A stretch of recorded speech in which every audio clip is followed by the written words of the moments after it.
Pemirsa, Satuan Tugas Penanganan COVID-19 mengeluarkan surat edaran yang mengatur protokol kesehatan selama libur Natal dan Tahun Baru. Ya, ketentuan ini dibuat sebagai antisipasi melonjaknya kasus positif COVID-19 pasca libur panjang.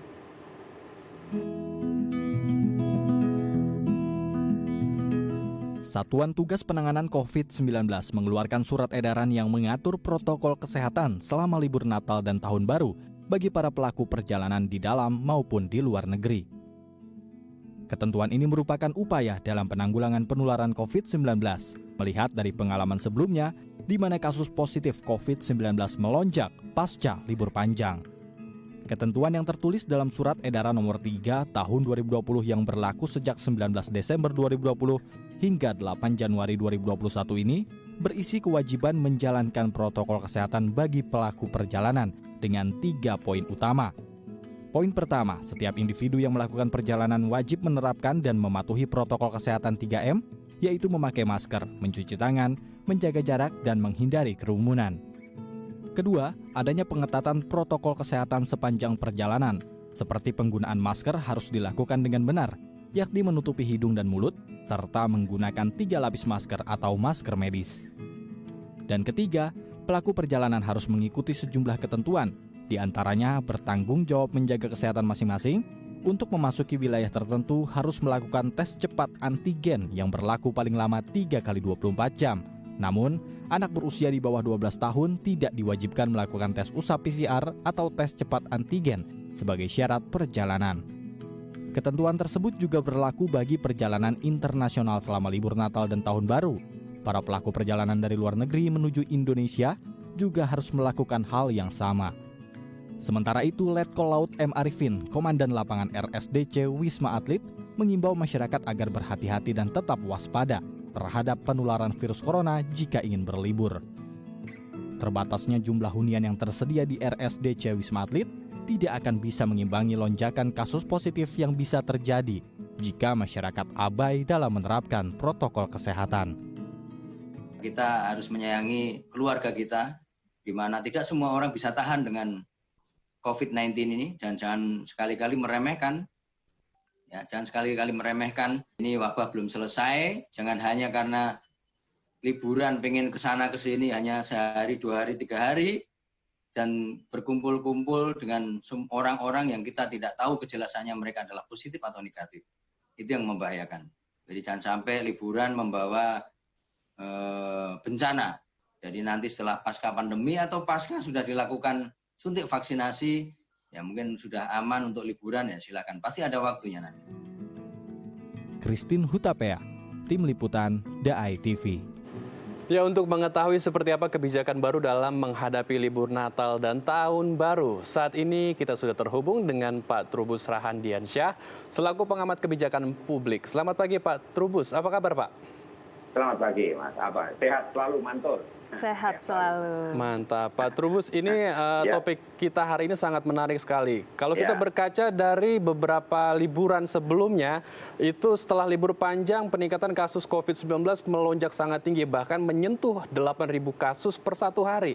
Nah, saat ini kita sudah mendekati libur Natal dan Tahun Baru. Pemerintah membuka beberapa tempat wisata, bahkan mengizinkan beberapa warga untuk boleh pulang ke kampung halamannya dengan menjalankan protokol kesehatan, dan ada rapid yang baru, pengetesan rapid antigen. Sebenarnya bagaimana Pak Trubus melihat kondisi kita saat ini? Apakah benar warga boleh untuk keluar kota dengan melakukan syarat-syarat tersebut, atau sebaiknya kita harus di rumah saja pada saat libur panjang nanti untuk menekan angka kasus positif COVID-19 yang setiap hari ini terus flat ya, hampir 6.000 kasus per 1 hari. Bagaimana Pak Trubus melihat kondisi kita ini, Pak? Iya, menurut saya ini pemerintah itu dalam hal soal kebijakan Nataru itu ambigu. Ambigu itu berjalan di 2 kaki. Satu sisi bicara masyarakat disuruh di rumah, yaitu stay at home. Tapi di satu sisi masyarakat dipersilakan untuk istilahnya menikmati hari libur, ya kan. Nah, kalau kita bicara COVID, maka sebenarnya di setiap hari libur itu terjadi peningkatan yang sangat tajam. Nah, setiap hari libur misalnya kita ambil belajar dari pengalaman sejarah, itu libur Idul Fitri itu mengalami kenaikan yang tajam, begitu horor lah kira-kira. 17 Agustus horor lagi, kemudian Idul Adha itu juga horor gitu. Kemudian libur Maulid Nabi terjadi peningkatan yang horor lagi.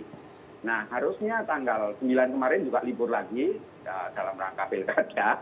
Nah, ini nanti di Nataru ini, libur Nataru, potensi untuk terjadinya horor juga sangat tinggi gitu loh. Kenapa? Karena pemerintah sendiri tidak tegas di dalam membuat kebijakan apakah kita ini harus di rumah atau harus diperbolehkan jalan-jalan.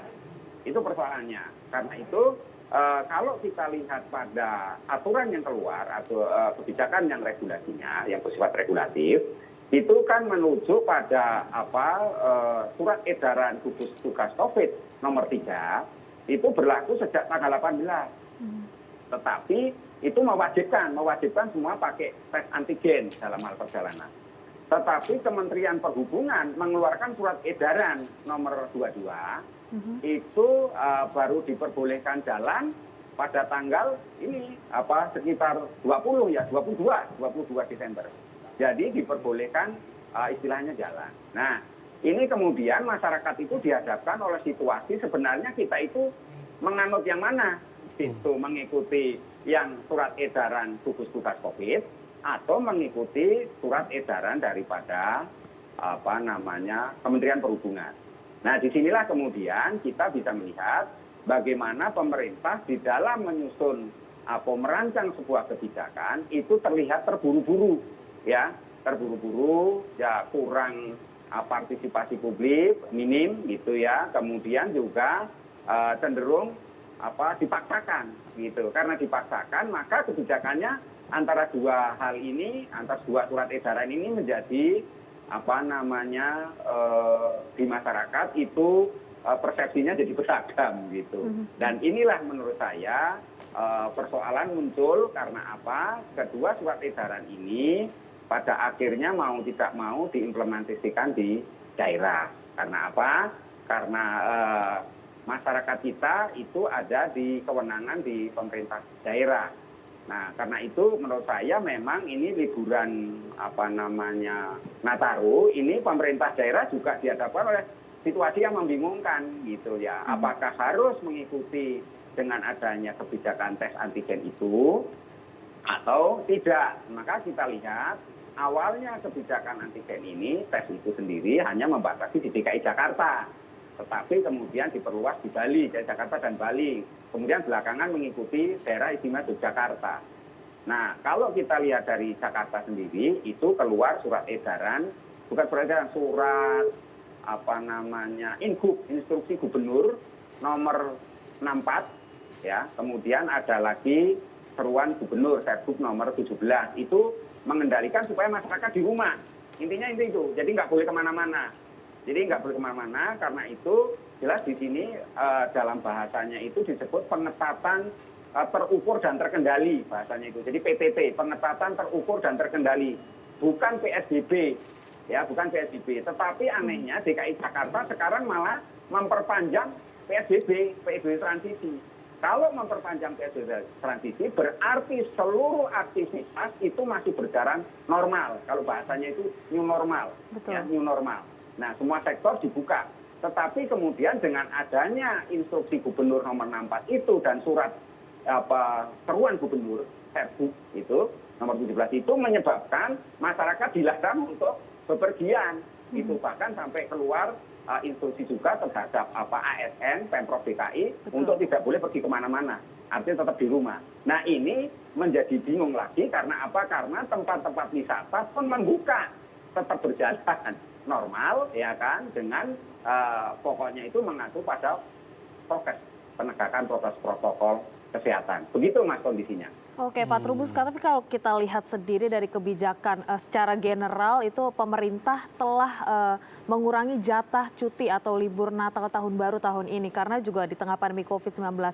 Apakah karena memang masih membludaknya masyarakat untuk melakukan mobilitas atau mungkin karena ada kebosanan dari masyarakat di tengah pandemi harus stay at home gitu, Pak. Akhirnya masih banyak masyarakat yang melakukan mobilitas, melihat itu akhirnya dikeluarkan juga surat edaran. Apakah sebenarnya kebijakan ini akhirnya dikeluarkan, tapi melihat antisipasinya juga masyarakat masih tetap melakukan mobilitas, akhirnya menjadi kebingungan tersendiri. Dan sebenarnya langkah kebijakan yang seperti apa nih Pak Trubus yang harus dilakukan? Iya, menurut saya pemerintah harusnya tegas ya. Ini kan kita melihat bahwa karena pengalaman sebelumnya, di mana libur itu selalu menjadi horor bagi penularan COVID, maka pemerintah itu kelihatannya jadi seperti panik policy gitu loh. Jadi serba bingung harus bertindak seperti apa. Maka yang terjadi adalah pemerintah dalam hal ini mengambil kebijakannya seperti dihadapkan oleh situasi yang terburu-buru, yang dipaksakan, kemudian cenderung menurut saya ya aneh dan irasional juga gitu ya. Karena apa? Karena kalau kita misalnya mau tegas, harusnya kenapa libur panjang ini tidak ditutup aja gitu, seluruh tempat wisata ditutup saja gitu. Jadi kalau ditutup berarti kan tidak ada lagi aktivitas. Artinya di situ kita lihat bagaimana kondisi penularan pada saat hari libur Nataru itu, karena kita membandingkan dengan libur-libur yang terjadi sebelumnya.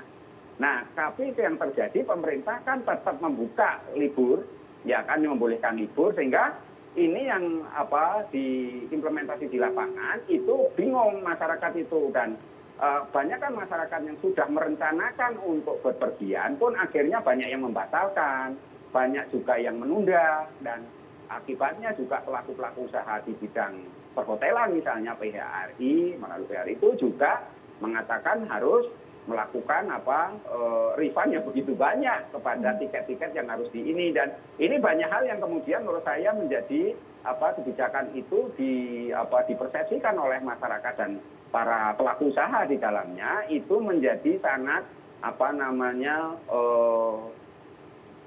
segala sesuatunya itu seperti harus menjalankan, tetapi tidak dikasih arahan harus bagaimana gitu loh Mbak. Jadi pada akhirnya mereka ya bahasa sederhananya jadi bingung gitu ya, bingung.